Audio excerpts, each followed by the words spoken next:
Sada bih vas podsjetio samo na tih 10-ak najznačajnijih protivrečnosti.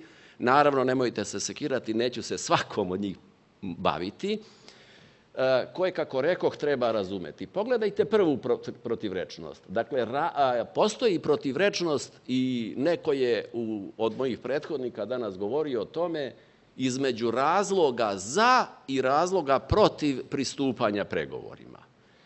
General Krga je u tom smislu rekao nekoliko važnih reči.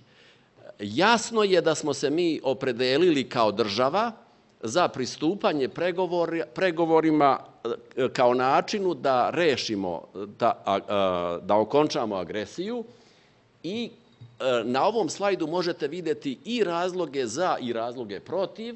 Ja ću vam samo skrenuti pažnju na ovaj prvi razlog za i on je također pominjan delimično. Dakle, nepovoljan odnos snaga u oružanom sukobu. I s druge strane, nepostojanje saveznika na našoj strani. Agresija NATO na SRJ, pored svega ostalog što je pokazala je u tom trenutku izrazitu nemoć Rusije i Kine. Ništa skoro nismo dobili od njih. Sjetite se samo bombardovanja kineske ambasade. Mi smo računali da će tu uslediti neviđena diplomatska aktivnost. Naravno, ništa se nije desilo. Treći razlog je nezaustavljivo nepovoljan trend teških posljedica NATO bombardovanja. Sjetite se šta se sve desilo u Novom Sadu i možete da zamislite da se isto desilo u Beogradu. Mi do danas bi verovatno skelama prelazili preko Save. Da biste pogledali i da biste prosto rečeno bolje razumeli onaj prvi razlog, evo jednog slajda. Prema nekolicini teoretičara, NATO agresija na Saveznu Republiku Jugoslaviju kvalifikuje se kao najneravnopravniji rat u istoriji. Neki ga kvalifikuju, vidite, kao svetsko-srpski sukob.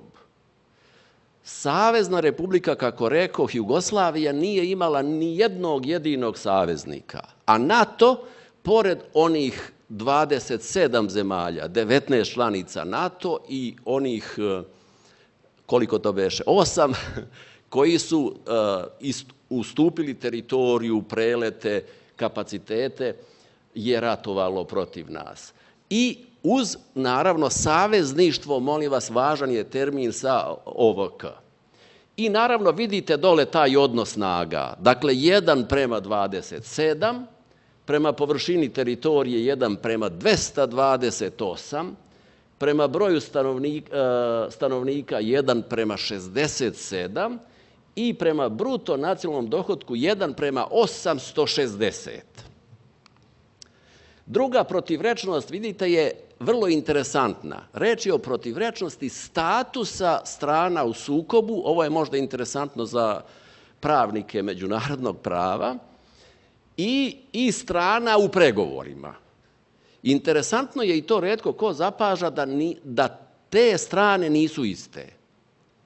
Dakle, strane u sukobu, rekli smo, jasno je ko su, ali strane u pregovorima, vidite, umjesto NATO-a mi imamo drugu pregovaračku stranu koja se zove Međunarodne bezbednosne snage pod okriljem Ujedinjenih nacija. Svakog 9. juna ćete čuti da je vojno-tehnički sporazum zaključen sa NATO-om. A vi, pravnici, bar dobro znate da se u svakom ugovoru na početku navedu ugovorne strane. Kada pročitate samo naslov, bit će vam potpuno jasno da to što se čuje nije sasvim tačno.